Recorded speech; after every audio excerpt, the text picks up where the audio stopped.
Hey everyone, we're so glad you tuned in because we are starting our lymphedema interview series with someone I've been wanting to meet ever since I heard her handle, Funky Lymphedema, otherwise known as Angela Marquez. Angela, it's so nice to meet you.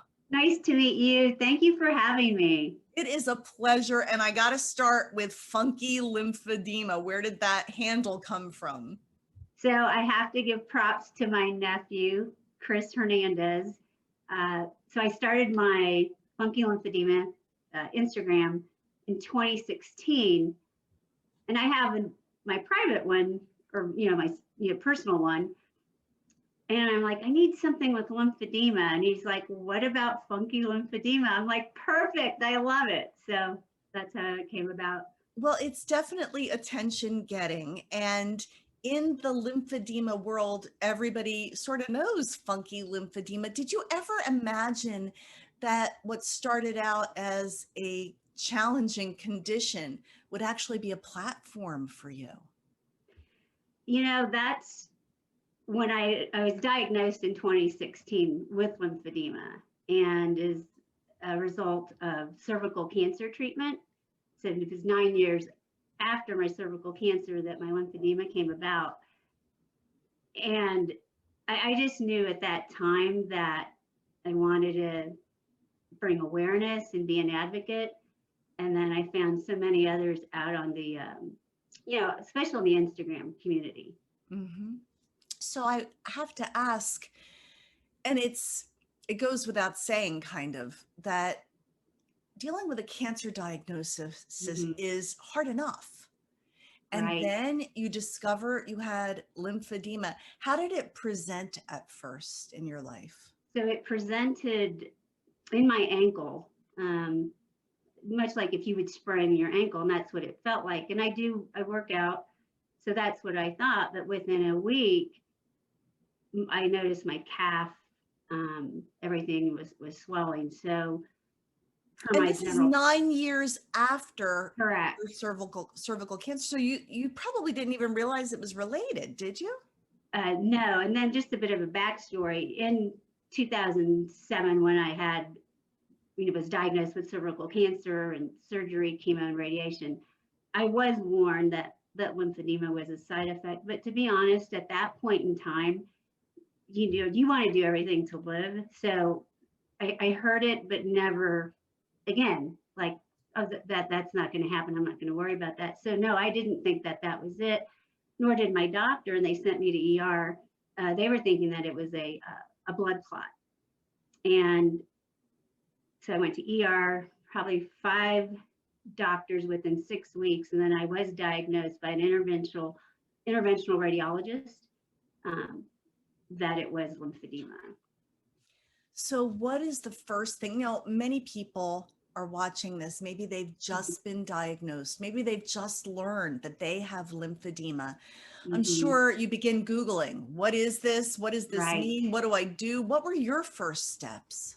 It, all of those things. Googling. I spent so many hours just researching, trying to find out what it was. And again, this was 2016. And so there was even less available then. And many of the photos then were, just not not very good. Yeah. And my lymphedema therapist had even said, she's like, please don't look at those photos. We're gonna help you. You're gonna be okay. So I would say again, if someone who's just getting diagnosed, is one, you're not alone. There's a community out there ready to support you and lift you up. And third, don't compare yourself to others, which is hard to do, especially on social media, because lymphedema is not a cookie cutter disease. And there are different degrees of it. What works for one person may not work for another. And that's what I found. That is really great advice and very encouraging. Hmm. So, you are also a fitness advocate. Yes. Did you at first think maybe I need to lay off of the fitness? Yes, because again, and going back to 2016, and there's more studies now that advocate definitely work out. But most of the time you would hear, do not work out, it's going to make it worse. But again, with my interventional radiologist and my lymphedema therapist and other doctors, they all encouraged me to work out because that was my first question. I was like, this is the one thing I don't want taken away. And they're like, no, we encourage you to work out because that's going to help. Now, with that said, I was mindful, and I still am very mindful of my leg. If there's something that I'm doing that maybe I feel may cause it to swell more or pain, I'll back off from it. Mm-hmm. But everything that I'm doing now, I was doing prior to my lymphedema. So you began and continued doing your exercise. Mm-hmm. And did you then start incorporating a lot of different things to manage your condition? And I'm sure you did, and you are to this day, because this is a condition, if you don't manage it, it will get worse. Correct, right. So I always say I'm the exception only because I was diagnosed within 6 weeks. So, my ankle started in 2016 swelling.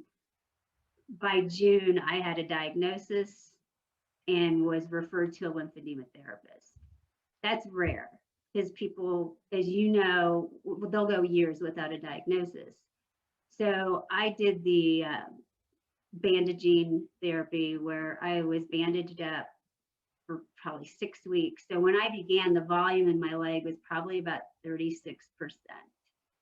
Wow. Of is how much bigger my left leg was.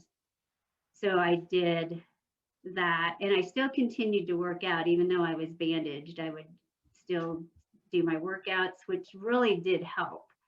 And then I would do the manual lymphatic drainage. I would go 3 times a week to my therapist. Again, I was fortunate because I was able to do those things where I know for some people that's not that easy to do. And then after my leg stabilized, then I was fitted for a compression garment and then a pump. So what I love about your story too is no matter where you are in the progression of the disease, it's never too late to start taking care of yourself as well. No. You don't feel like just because funky lymphedema got it early, oh, well, it's too late for me. It's never too late to get some help, to do the compression, to do the pumping, to wear those great compression garments that are now so stylish too. Right, exactly. Right. So there's a lot of opportunity out there. Now, you also took another step, and we want to say that we're not giving medical advice here. And certainly everybody's journey is different. Right. But in 2017, you chose to have the VLNT, the lymph node transfer. Is that what it's called, surgery? Yes. So tell us about that. What made you decide to go that route? So again, going back to 2016, when I was researching, my mindset at that time was, I had cancer and, chemo, radiation, all of that. 5 years later, cancer's gone. Now I'm diagnosed with a disease that has no cure. And that was hard to accept. So in the research, I found these surgeries, and I was just determined to see if I was a candidate. And so then that led me to 2017. It'll be actually 3 years this Saturday that I've had. Wow. So what an anniversary. And was the surgery successful for you? I believe it was. So I had surgery with Dr. Joseph Diane out of Memorial Sloan Kettering in New York City. And he took the lymph nodes from my omentum just because there's 0% chance of developing lymphedema from that site. And then he did the transfer into the calf and the groin area. And I've gone back, I won't be going back this year, but every year I go for follow-ups and they do all the testing. And besides the volume being reduced, it's the lifestyle, the heaviness, because that's one of the symptoms of that pins and needles and just the heaviness of the leg. Mm-hmm. That has diminished. I would say the achiness has diminished for me. Now, I'm still doing all the things of wearing the compression, the working out, pump, MLD. I knew this wasn't a cure, but I wanted to do everything in my power to try to delay the progression of the disease. Yeah. Well, it's really encouraging to hear some of the results you've had because I don't know if you know my friend Cam Ayela. He's Oh, yes, also I do. I've met Cam. Cam is one of our compression therapy consultants who has primary lymphedema. Right, And right. he often says people don't understand that heaviness, that feeling. And Hmm. sometimes, he even suggested that we get a glove kind of thing that you could put on to show how the arm can get heavy after Right, breast cancer surgery when there's upper extremity lymphedema or lower extremity. right, So yeah, just understanding that you got some relief from that is very encouraging. right. And that is one of the metrics that Dr. Diane uses. He goes, it's yeah, it's, the volume and maybe the circumference and such, but it's how are you feeling? How's your quality of life? Hmm. Um, so there's many metrics used to measure, and I believe that it's worked for me. So you are an inspiration to so many people, Oh, funky lymphedema. And I want to talk to you now about your advocacy. And you are an ambassador for Learn, the Lymphatic Education and Research Network, the Colorado chapter specifically. right, How did you connect with Learn and what a resource is that for other right, lymphedema patients? right. So I volunteer for Learn, and same thing in my massive research. I discovered Learn in it was 2016, that same year, and I connected with Marie Abadaka, who had just started the chapter, and then she asked me to come on and help her, and so yeah, we represent and volunteer for Learn in Colorado. That's great. So Yeah, people can, not every state has a Learn chapter, but a lot of them do. right, right. Yeah, So we're always looking to grow and volunteers. yeah, so volunteering. And then you said that there are other resources. I know that people follow you on Instagram at Funky Lymphedema. Right, Are there other groups that you connect with that you follow that help to encourage you? right. So I'm sure you've heard of Lymphy Strong. Yes. Right. So I refer a lot of people as far as a great support group, and she has her private Facebook groups, and then she's active on Instagram as well. So um, and then the Instagram community itself is is huge in supporting, like I said, people with lymphedema and uplifting and supporting everyone. You are not alone is really the message. It is, You because you don't, do feel alone yeah, when you're first diagnosed. yeah.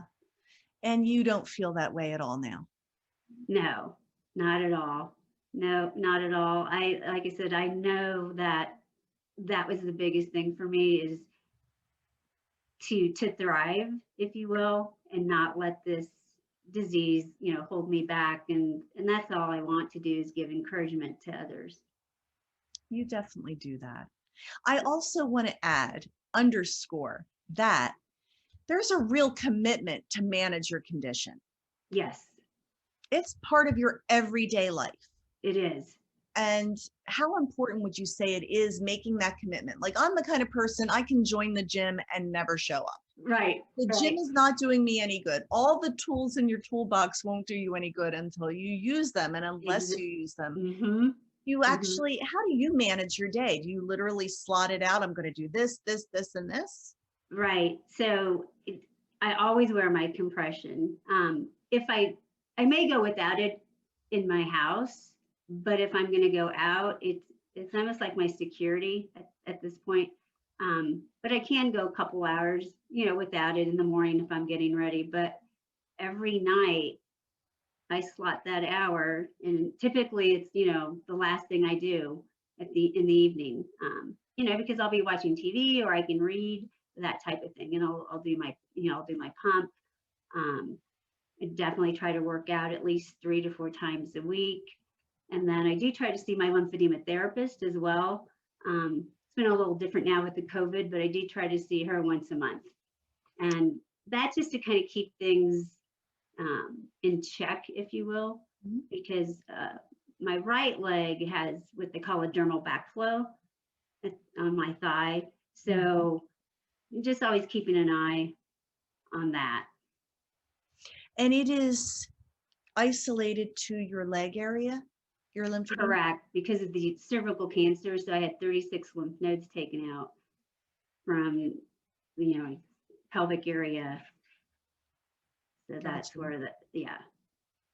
So I appreciate your time so much today, and I'm going to leave it with you to give a message of hope and encouragement to someone watching who may have just been diagnosed, or maybe they've been searching and they see Mm-hmm. photos and say, oh my goodness, that's me. I think I have lymphedema.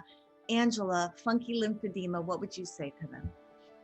I would say you're not alone, and please reach out to people that you see, because again, we're all here to support one another and lift one another up. And I will say amen to that. And I couldn't have started this series out with someone more inspiring or better. You've uplifted me. We are all encouraged by your message. And if you know someone that would make a great interview about lymphedema and their story, please send it my way. I would love to interview. Just email me at bviola@medsoulsupplier.com. Angela, thank you so much for your time. Oh, thank you for having me. Thanks. Have a great day, everyone. All right. Bye.